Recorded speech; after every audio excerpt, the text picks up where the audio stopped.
未来2075年，全球降水量不断下降，地球上的水资源逐渐枯竭。为了寻找水资源，人类将目光投向了外太空，最终在月球上找到了一种液体。可月水不同于普通水，一碰到活体便会无限增生。为了让人类适应月水，科学家在月球上的渤海基地中展开了秘密实验。然而，一场突如其来的意外席卷了整个渤海基地，科研人员全部殒命。实验失败5年后，政府为了控制水资源，设立了饮水等级制度，个人等级越高，得到的净水就越多。这也引起了普通民众的不满。他们希望水源能够平等分配。宇航局的金科长找到了曾经的天体生物学家小宋，可他如今变成了一名动物行为专家。金科长这次前来拜访，是为了邀请小宋参加一项特殊的任务。小宋本想拒绝邀请，可当金科长提到渤海基地时，他一下子来了兴趣。原来小宋的姐姐是渤海基地中的首席科学家，在5年前的事故中丧命。本次任务由韩队长负责指挥，小宋负责与样本相关的工作。小队要在渤海基地被关停前，将遗留在基地内的样本带回地球。登陆月球之后，他们只有24小时的时间，样本必须要在低温下平稳运送，不能出半点差错。会议结束后，小队很快来到了发射场地。可奇怪的是，宇航局临时替换了副驾驶，5分钟后火箭开始升空。没过多久，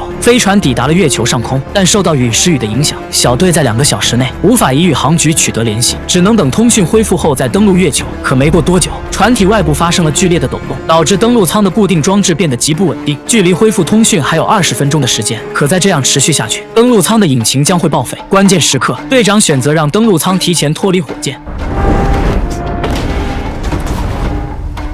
船舱挂在悬崖边上摇摇欲坠，这时一个箱子突然从上方坠落，船舱玻璃破裂，小宋不小心掉了下去。好在韩队长及时跟上，成功救下了小宋。然而卫星通信系统全部摔坏，他们和宇航局完全断开了联系，现在只能靠自己了。可距离渤海基地还有7公里的路程，看来他们要在24小时内完成任务，并不是一件容易的事。与此同时，登陆舱也坠下了崖底，小队中唯一熟悉基地的黄次长也在登陆时摔断了肋骨，再加上呼吸急促的原因，他很快便领了盒饭。为了尽快完成任务，他们只能丢下黄次长，众人一路小跑。他们在氧气即将耗尽的前1秒，成功抵达了渤海基地。众人立即给生命支持系统补充电力，也将基地内的环境改成了地球重力。可还没走几步，他们便发现了一具雇佣兵的尸体。奇怪的是，死者身上有粘液状的泡泡，说明他是被淹死的。可在这干枯的月球基地中，怎么可能会出现足够淹死人的水呢？金科长曾在出发前说过，这里发生了一场辐射泄漏，可现在却一切正常。小宋提议先对尸体进行解剖，从而找出背后的真相。可队长却坚持要先寻找样本。小队很快来到控制室，重新打开了电力系统，渤海基地再次运作了起来。可他们还是没法和宇航局取得联系。还好基地内的生存数值十分良好，他们不用再戴笨重的头盔了。在打开空气净化系统后，基地内的环境已经跟地球没什么差别。众人终于放下了悬着的心。基地内的蓝图显示，红色区域代表只有1级权限才能进去，但并未标明具体的信息。可能之前的基地成员也并不知道里面究竟有什么东西。更奇怪的是，此前宇航局所说的污染区域基本都是1级管制区，这难道只是巧合而已吗？队长决定分头行动，一旦发现样本胶囊，就立即确认温度调节装置。如果调节器显示红灯，就绝对不能碰，要在第一时间联系宋博士来处理。小宋询问秀灿后得知，每一位基地成员的体内都提前植入了芯片，他想利用中央控制系统，以此来确认尸体身份的位置。很明显，他想找到姐姐的尸体，不过系统因为年久失修，识别芯片功能暂时无法启用。小隊立即抓紧时间，分头寻找胶囊。在寻找的过程中，小宋发现了一条诡异的通道。与此同时，他想起了黄次长和他说过的话。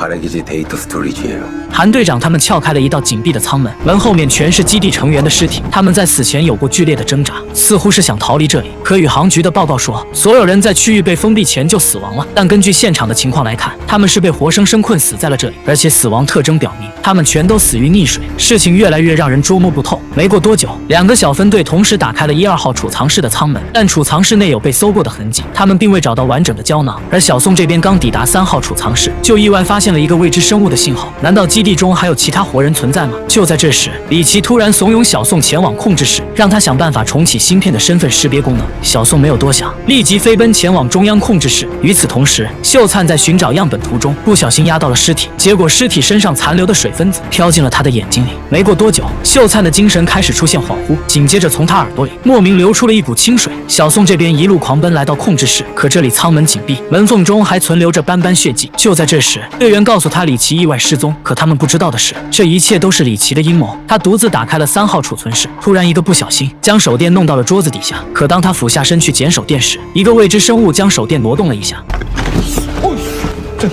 这时队长发现了未知生物信号，但位置有偏差，他让小宋先和李奇会合，小宋只好原路返回，而李奇却在3号储存室找到了一瓶完好的样本胶囊。小宋也在这个时候赶到了这里，紧接着他看到了恐怖的一幕，李奇突然被不明生物袭击，当场就领了盒饭。洪医生检查尸体后发现他的全身多处骨折，根据现场的情况来看，即便是从天花板上坠落，也不可能造成这种程度的伤。小宋擅自离队，李奇意外死亡，这不禁让队友将矛头指向了他。队长随即查看了小宋的记录仪，记录画面显示，一个黑影从李奇手中拿走了胶囊，这一切更是让人无法理解。随后，他们在柜子后边发现了一个通风口，看来那个生物就是从这里逃走的，并且他带走了那瓶胶囊，说明对方有价值认知能力，也很有可能是人类所为。可他为什么不攻击小宋呢？同伴们的意外死亡让队员们开始焦躁起来，而秀灿却安静地呆坐在一旁，身体还在不停地抽搐着。队友发现了不对劲，凑过来一看，竟然发生了诡异的一幕，大量的水从秀灿嘴里喷涌而出。队长他们收到消息后，也立即赶到了这里。洪医生让他们赶紧穿上防护服，并立即对秀灿进行抢救。可为时已晚，他的身体早已被水渗透，五脏六腑全被破坏，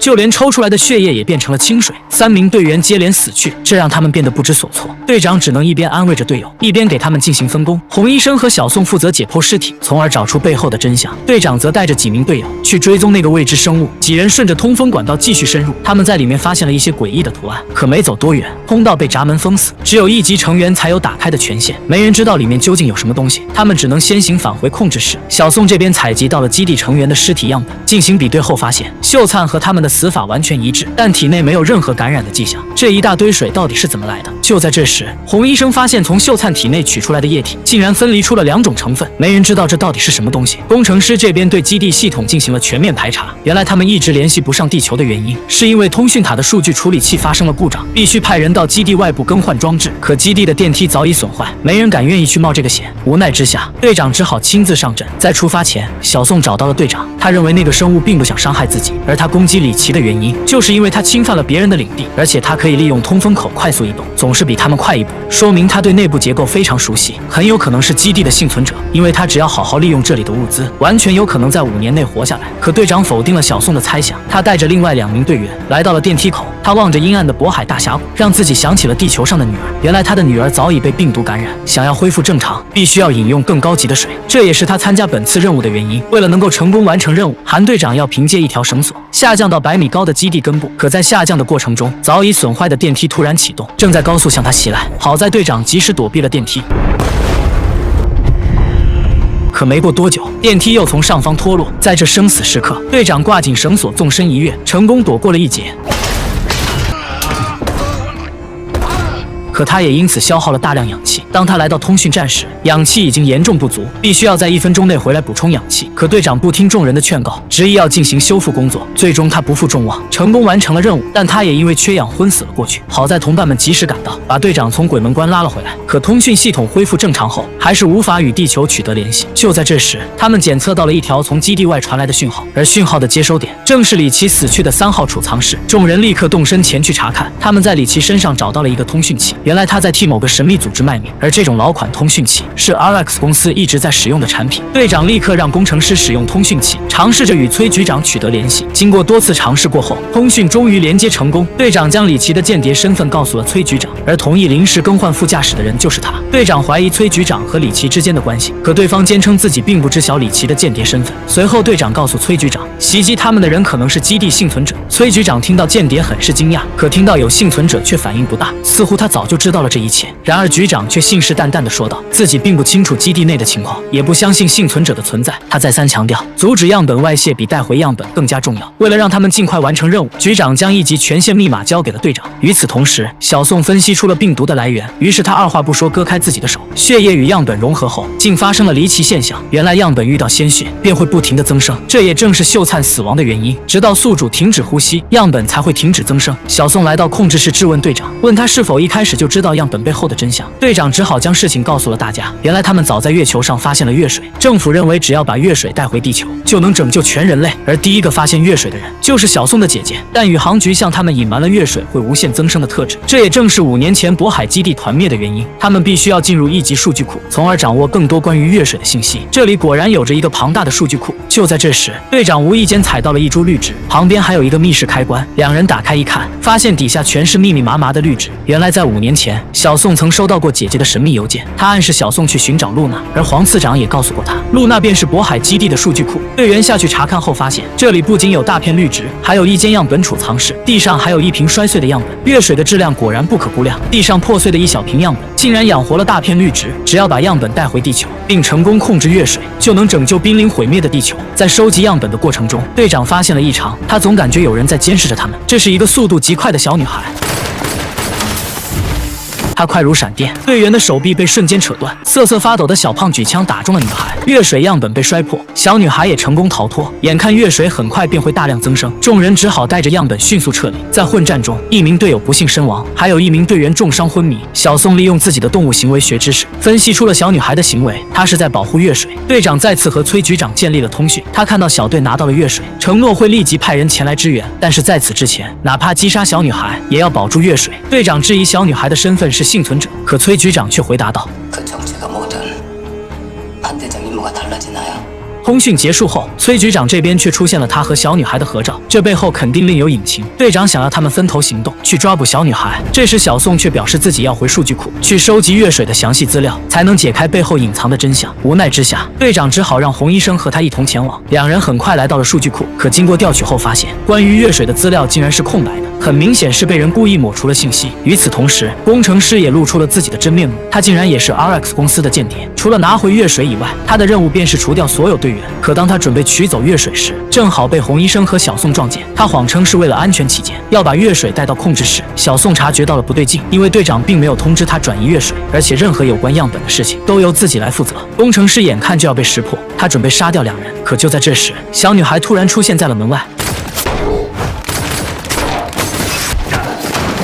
队长收到消息后也迅速赶了过来，小宋示意他们不要轻举妄动，他想要获取小女孩的信任。只见小宋将样本缓缓放在桌上，小女孩也变得出奇的安静。这时小宋发现她身上的名牌竟然是自己姐姐的名字，可小女孩刚拿起样本就被工程师一枪打碎。但奇怪的是，小女孩触碰到月水后并没有发生变异，反而帮她治好了身上的伤。还没等众人反应过来，小女孩便以惊人的速度逃离了现场。既然她的身体适应了月水，说明她解开了月水的秘密，这或许会是全人类的希望。随后队长通过保密频道联系上了金科长，想要问出有关渤海基地的信息，可金科长却让他和小宋谈一谈，那里有他想要的答案。小宋告诉队长，他认为是姐姐删掉了关于月水的资料，他或许是不希望月水造成更多的伤亡。既然小女孩对月水感兴趣，队长决定利用月水样本诱惑小女孩上钩，然后活捉她。而在另一边，工程师联系上了 RX 公司的人，他们把小女孩也加入到了交易当中。随后他偷偷取走了样本，没想到受伤的队友早已醒来，他听到了工程师的阴谋。等工程师离开后，他正准备通知韩队长，没想到工程师突然返回来，直接让他领了盒饭。队长和小宋这边成功利用月水捕捉到了小女孩，她的脚被闸门死死压住。小宋不忍心看她受苦，一把抱住了小女孩。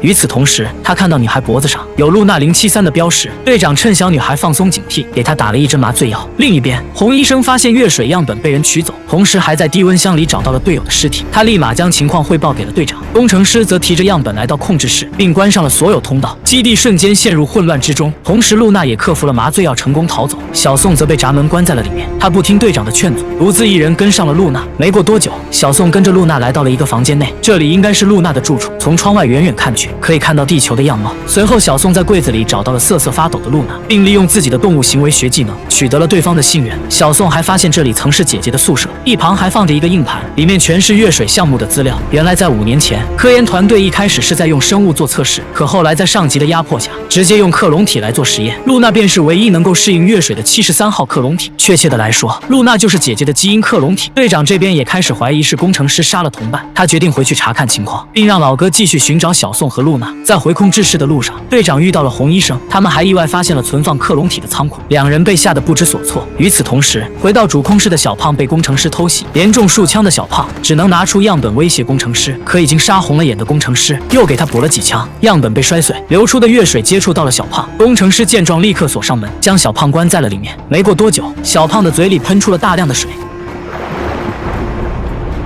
紧接着，工程师又打开了保存月水的储存库，无限增生的月水即将淹没整个基地。与此同时，队长和红医生也回到了主控室，他们看到了死去的小胖，可他们来不及伤心。队长重新打开基地的闸门，他让红医生去研究室等候，自己则去追捕工程师。另一边的工程师正提着月水四处寻找露娜，而老哥也在这个时候找到了小宋他们。露娜欲要动手，却被小宋挡在了身后。与此同时，队长通知老哥，工程师正朝他们走去，并命令他不要射杀露娜。他让三人立刻前往研究室和红医生会合。当工程师赶来时，三人早已不见了踪影，反而被队长逮了个正着。一番交手过后，队长控制住了工程师，他质问对方为何要这么做，可工程师却回答说：“你根本不知道这里发生过什么。”这时，通讯器收到了信息，队长一分神被对方偷袭，两人同时拔枪，再次陷入了僵局。可就在这时，月水从管道的缝隙中渗出，形成了一道水墙，工程师最终落荒而逃。月水顺着通风管道泄漏到了基地外部，低温瞬间将月水冻住。小宋在逃跑途中不小心让月水滴在了脸上。来到研究室后，小宋将渤海基地的秘密告诉了两人。当年关闭渤海基地便是为了防止信息外泄，以免受到国际舆论的谴责。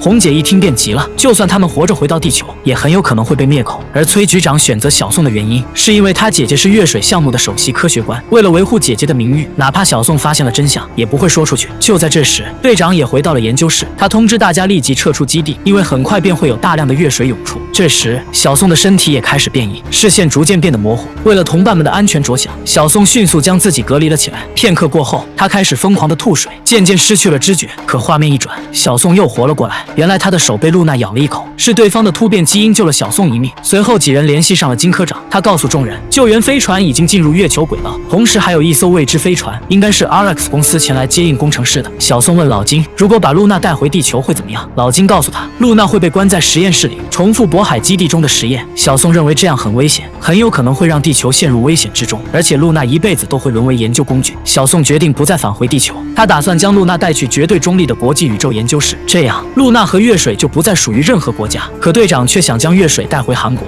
只有这样他才能救自己的女儿。作为一个父亲，他别无选择。可就在这时，露娜听到了月水正向他们袭来，众人只好迅速跟上露娜逃命。可好巧不巧，他们又碰到了工程师。已经被月水感染的工程师开始神经错乱，他说出了5年前的真相。当年基地发生月水泄漏，他就是被派来的雇佣兵之一。可他们并不是来救援的，而是为了杀人灭口。政府从一开始就没有打算救任何人。眼看月水就要来袭，老哥立马掏枪和工程师互拼。虽然放倒了工程师，但他自己也身中数枪。老哥最终还是没能走出基地。更糟糕的是，由于基地系统故障，必须留下一个人来手动关闭闸门，否则没人能够活着离开这里。队长最终选择了牺牲自己。